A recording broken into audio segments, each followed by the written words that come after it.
First of all,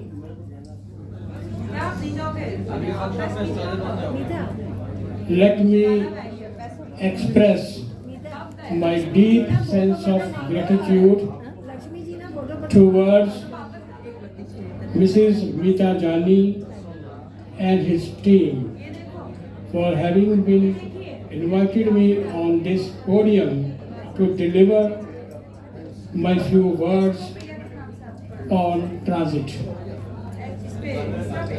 आज एक लड़की रिया जी जो बोल के गए हैं, क्या अपना कॉन्फिडेंस बिल्डअप करो अपने कस्टमर के ऊपर, उसको धोखा ना दो।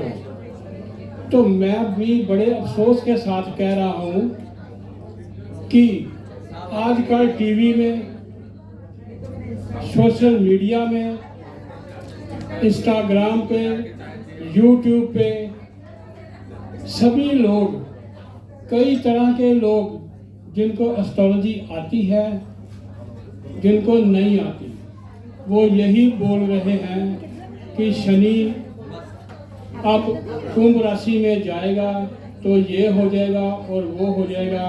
कई तरह की वो विचार अपने प्रस्तुत करते हैं, लेकिन एवरी टाइम ये ऐसा नहीं होता। कोई गोचर बताने से पहले हमें गोचर के बारे में भी पता होना चाहिए कि गोचर क्या है। अगर हमें गोचर की नॉलेज नहीं है, गोचर को कैसे हमने गोचर का कैसे आंकलन करना है, तो फिर हमारी जो प्रेडिक्शन है, जो हम बोल रहे हैं, वो गलत हो जाएगी।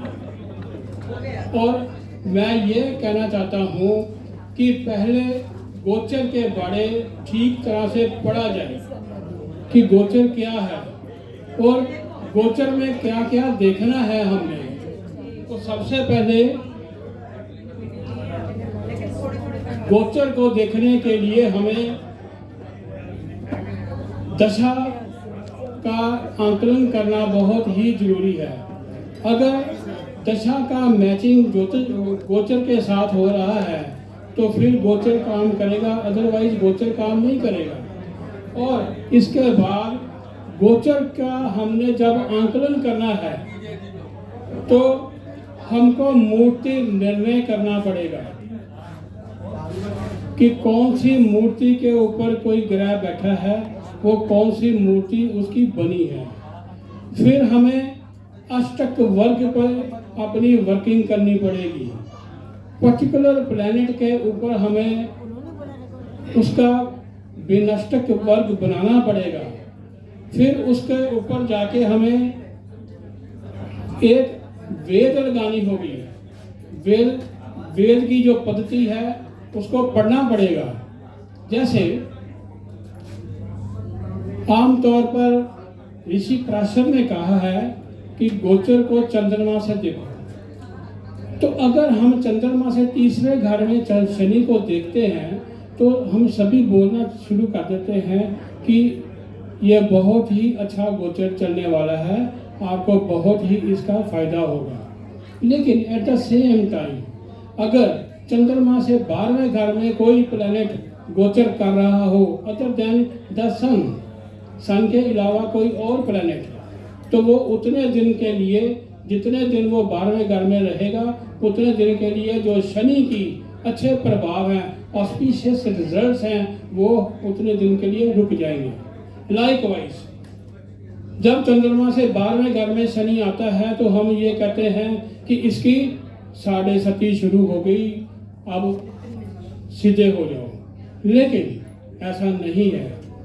अगर चंद्रमा से तीसरे घर में कोई भी प्लैनेट अदर देन द सन, क्योंकि सन शनि को वेद नहीं करता, और शनि सन को वेद नहीं करता, अगर वो गोचर कर रहा होगा तो फिर उतने दिन 7.5 का प्रभाव हमारे ऊपर दिखाई नहीं देगा, जितने दिन वो प्लैनेट 3rd हाउस में कोई भी गोचर करेगा चंद्रमा से। तो इसको कहते हैं विपरीत वेदा।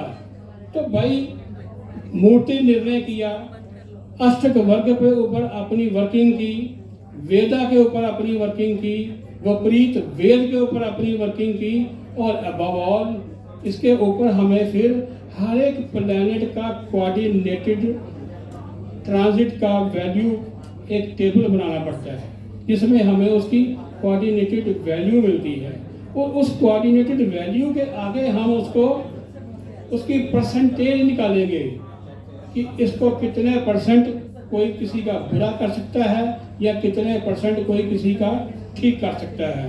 तो ऐसे नहीं लगाना चाहिए, या जैसे लोग बोल रहे हैं आजकल यूट्यूब पे कि ऐसा हो जाएगा, वैसा हो जाएगा, खराब हो जाएगा, और बड़े बड़े कैप्शंस लिखे होते हैं, धनु राशि वाले, कर्क राशि वाले, मिथुन राशि वाले सावधान। वो इतना डर जाते हैं कि मेरे पास एक क्लाइंट आए, वो बोलते हैं मेरा दिल करता है मैं खुदकशी कर लूँ।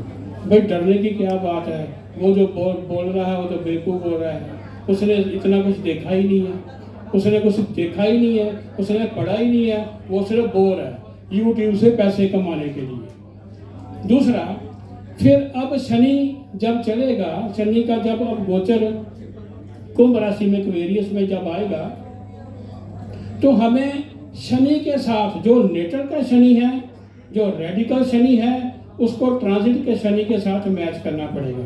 अगर उसके वो स्क्वायर में है तो जातक को डेफिनेटली कोई प्रॉब्लम आ सकती है। अगर वो शनि अपने, जैसे अब शनि एक्वेरियस में आ रहा है, तो जब भी शनि एक्वेरियस में आया है तो वो कोई ना कोई नई चीज दे के जाएगा, और इस बार भी जब वो एक्वेरियस में आएगा तो हमें एक नई चीज दे के जाएगा।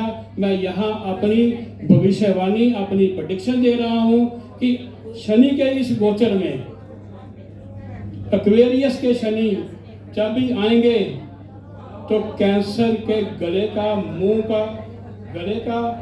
का और जो हमारी टंग, इसका कैंसर का इलाज हमें मिल जाएगा, ये बात पक्की है। दूसरा, जब शनि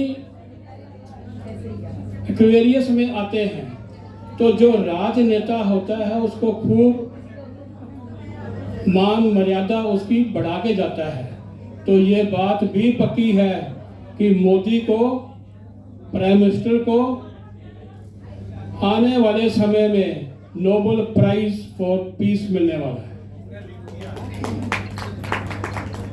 तो ये है हमारे गोचर की स्थिति। जब हम शनि के स्क्वायर से देखो, शनि के सेक्सटाइल से देखो, शनि को, शनि के ऑपोजिशन देखो, शनि के ट्राइन में देखो, ग्रैंड ट्राइन देखो, सुपर ग्रैंड ट्राइन देखो, गोल्डन ट्राइन देखो, ये सारा कुछ देखने के बाद फिर अपना वर्डिक्ट निकालो कि आप क्या करने वाले हो, क्या इसका मतलब है। अगर आपने देखा ही नहीं तो टीवी के ऊपर बोल दिया या आपने यूट्यूब के ऊपर बोल दिया, वो लोगों को डराने वाली बात है। दूसरी, मैं अब आपको एक छोटा सा सूत्र देने वाला हूं। जिस जन्म पत्री में गुरु और शनि इकट्ठे होंगे या गुरु और शनि का एक योग बन जाएगा, इनकी पीएससी बन जाए कि या तो ये पोजिशनल इनका प्रभाव रिलेशनशिप बन जाए, या आस्पेक्चुअल इसका रिलेशन बन जाए, या इसकी कंजंक्शन के साथ रिलेशनशिप बन जाए, तो मंगल अपनी राशि एरीज वो खराब कर देता है। अब आप किसी की भी कुंडली खोल के देख लो, अगर किसी की कुंडली में भी गुरु और शनि का कोई भी योग बना हुआ है तो उसकी एरीज राशि खराब है। जिस घर में एरीज राशि बैठी है वही घर खराब हो जाता है। ये मैंने आपको एक सूत्र दिया, आप देखो, इसको लगा के देखो, ये मेरी रिसर्च का विषय है।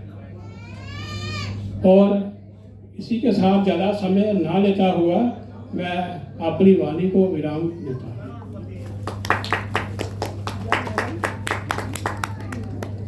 Thank you so much sir. हाँ जी, सिद्धि शाह। अभी सिद्धि शाह हमें 2 शब्द कहेंगे। हिलन हिलन।